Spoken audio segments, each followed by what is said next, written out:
在未来的某一年，命运给地球安排了一颗大号的陨石快递，签收人全人类。陨石砸下来的那一天，天空变成了诡异的血红色，所有动物都像打了狂暴 buff 一样集体开挂，变成了一种叫魔兽的怪物。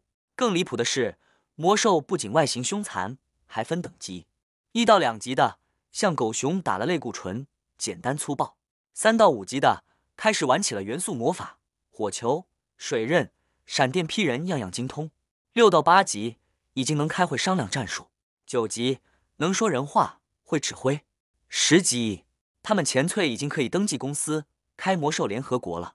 人类的现代科技在这群魔兽面前跟纸糊的没两样，城池接连沦陷，生还者们抱团建起了基地。为了打回去，5个科学家熬成了人前，终于研发出了一种叫复灵钢铁战甲的东西。这战甲帅得跟电影里的变形金刚似的，最神奇的地方是战甲会吸附上古战士的灵魂，越强的战士复灵等级越高。于是人类正式开启钢铁战神时代。就在这样一个危险又狗血的世界里，某个名叫林峰的年轻人开着一家快倒闭的钢铁修理铺。他来自另一个时空，一次莫名其妙的死亡让他重生在这个倒霉蛋林峰的身体里。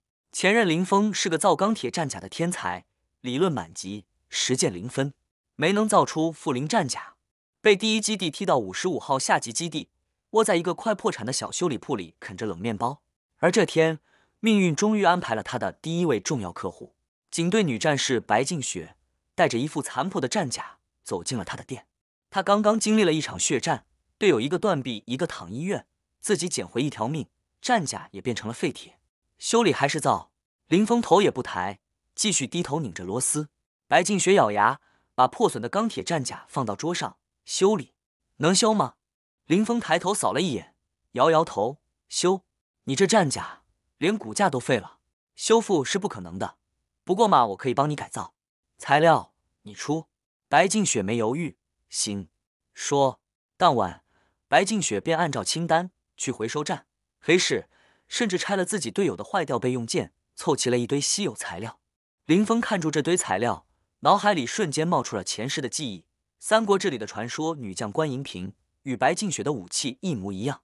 好，那就给你打造一副关银屏复灵钢铁战甲。3天后改造完成，成功复灵，战甲等级提升到2级。白静雪第一时间冲进店里，双眼瞪大，我的战甲升级了，还复灵？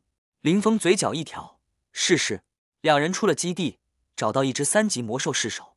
白静雪穿上战甲，下一秒复灵启动，关银屏上阵。一道威严清冷的声音响起，战甲表面银光乍现，灵魂上将附体。白静雪握紧武器，气势瞬间暴涨，宛如战场女神降临，与魔兽展开一场惊心动魄的对决。3分钟后，魔兽倒下，白静雪浑身是伤，但笑得像个刚抽中 SSR 卡的新玩家。他看向林峰，眼神第一次带着一丝敬意。你是怎么做到的？林峰双手插兜，表情懒洋洋，秘密。